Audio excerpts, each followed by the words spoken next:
Hey, it's the Comics Kid 2099, and I'm here to review a graphic novel. This graphic novel. This book is called Rapture by Taki Soma and Michael Avon Oeming. Oeming provides the art to this book, which I must say is fantastic. Oeming is one of the only artists who I will buy a book that he does just based on his art. And I've actually discovered one of my favorite writers just because of Oeming doing the art on one of his books. And I got this book just because Oeming was doing the artwork. In case you're unfamiliar with it, here's some of Oeming's art. It's very cartoonish, and I don't mean that in a bad way. If you've seen my review of Zombie Reanimated, I said that I really like the cartoonish, simplified style of artwork, and this is no exception. I really love it. It reminds me a lot of Alex Toff's artwork, if you've seen some of his designs from the 1960s, and in a way it reminds me of Bruce Timm's artwork from the DC Animated Universe. It's really, really good. So if you are more into artwork than I am, because I'm more of a story guy, and you like this kind of style, then I would highly recommend this book just based on the art. Next, I'd like to give a caveat of sorts.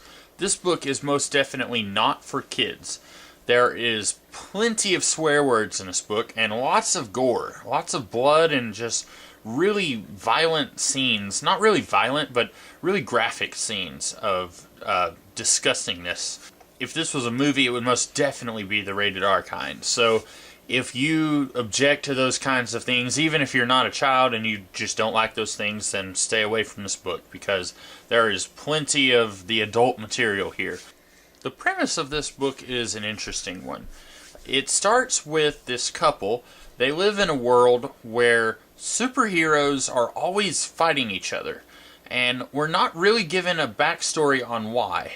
But there's a team of superheroes called the Champions, and I'm not really sure if it's just a name used to talk about this specific team, or if any superhero in this world is called a champion.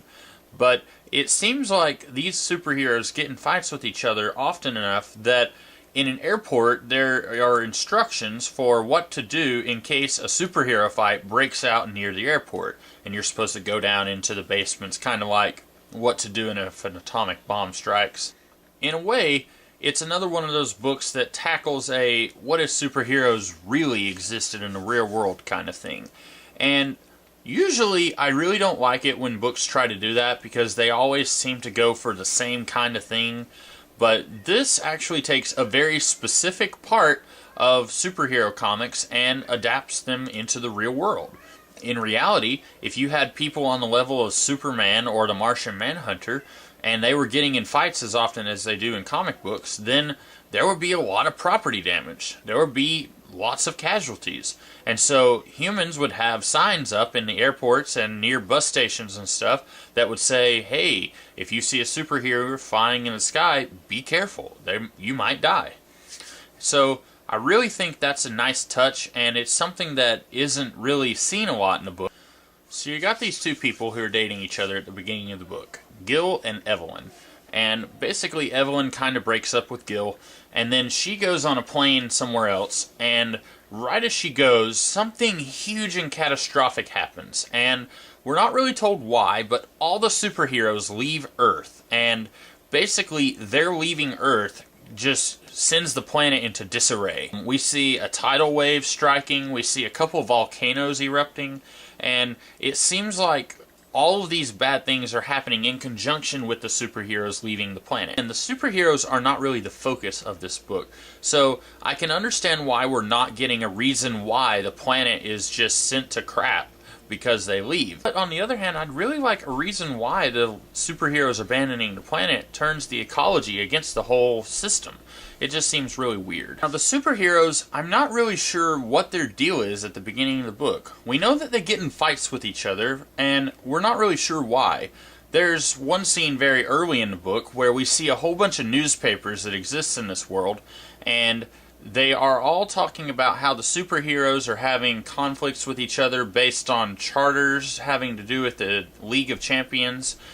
It's not really clear why they're fighting, but it seems that they are fighting each other. I thought that this book was going to be a lot like what if the Marvel Civil War was played more real?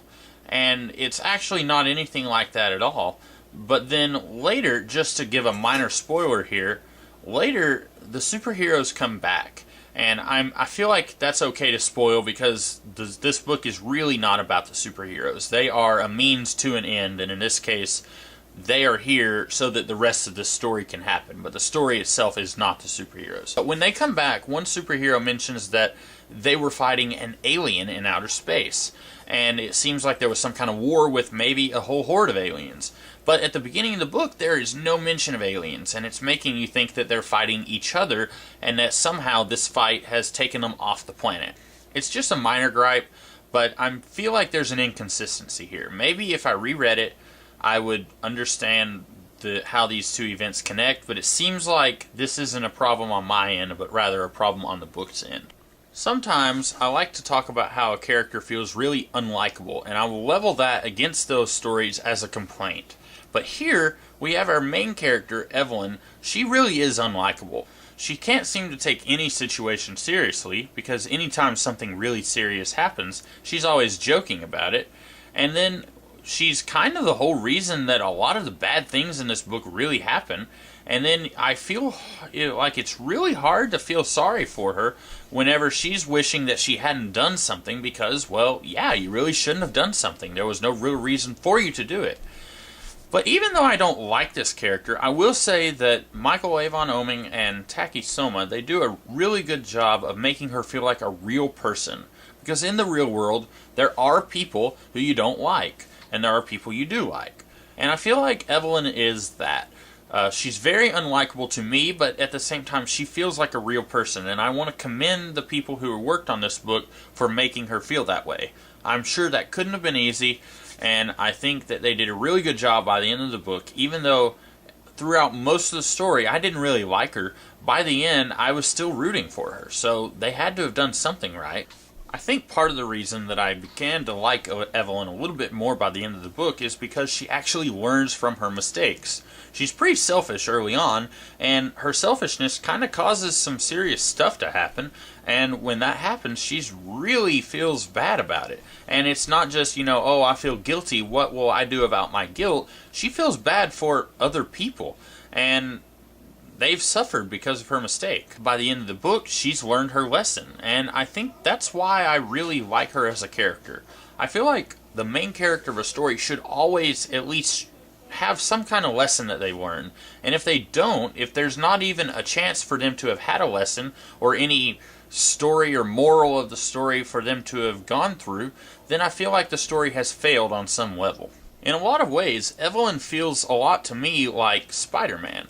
Spider-Man's origin is pretty well known to everybody, and in case it isn't, it's really easy to simplify. You have this loser named Peter Parker, and he feels like life sucks, and then whenever he gets superpowers, he basically thinks that now it's his turn to live it up, and he doesn't have to worry about anyone else but himself.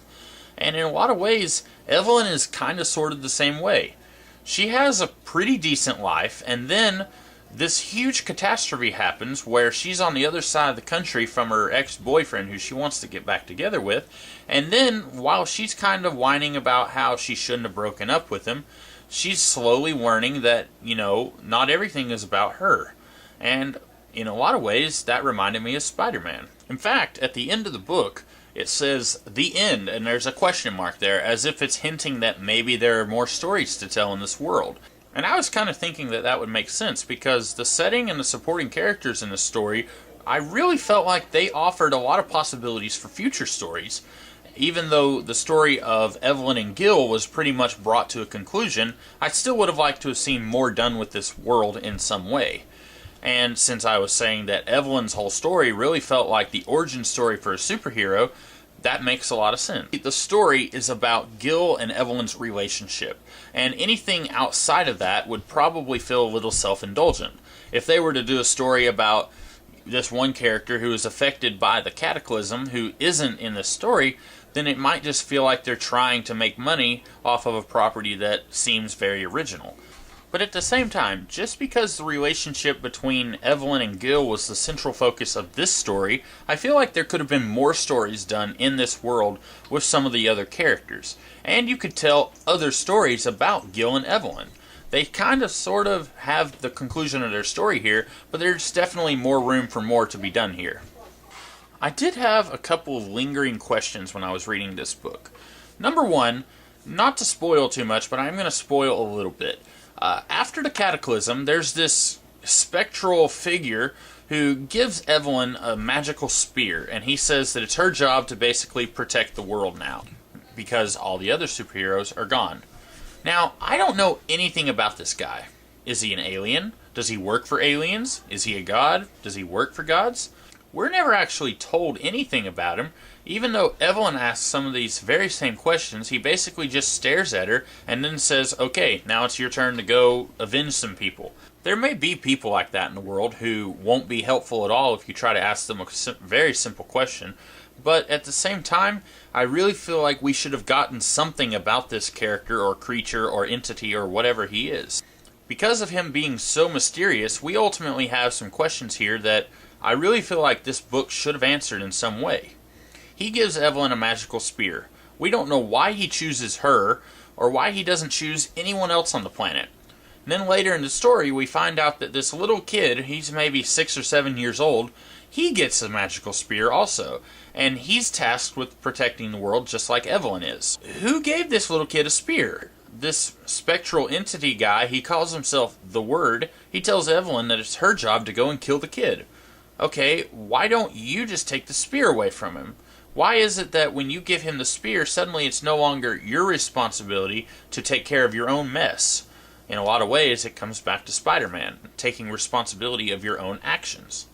And I just really wish that we had gotten a little bit more about the powers that be who decide that certain humans need to have these magical spears, and find out a little bit about why they have these magical spears and why they give them to these particular humans. Just because this problem is addressed in the book when Evelyn asks the Word, why me, why did you give the spear to this kid, just because these problems are addressed doesn't mean that they're solved at all. I really feel like they could have given us 5 or 6 pages about why these spears are being given out like candy and why they chose now to do it. Are these entities responsible for all the superheroes in this world? I would definitely recommend this book. I mean, it's not for everybody. If you don't like that kind of stylized artwork that I talked about earlier, you might not like this book, and it's very much an adult-oriented title. So if you're not into that sort of thing, definitely stay away. But it's a very interesting book that explores some ideas and concepts that aren't really explored a whole lot. It takes a very basic character arc that we've seen for 50 or 60 years in comic books, and then it applies them to a world that is I feel like it's very original, and is also very interesting to see. I found myself near the end wishing there was more, even though I'm pretty sure there will never be more. So I would definitely say pick up Rapture. And when the Rapture does come, if I'm still left standing, I'm rigging my heartbeat to set a bomb off so that my body explodes so that cannibals don't eat me when I die. I'll see you next time.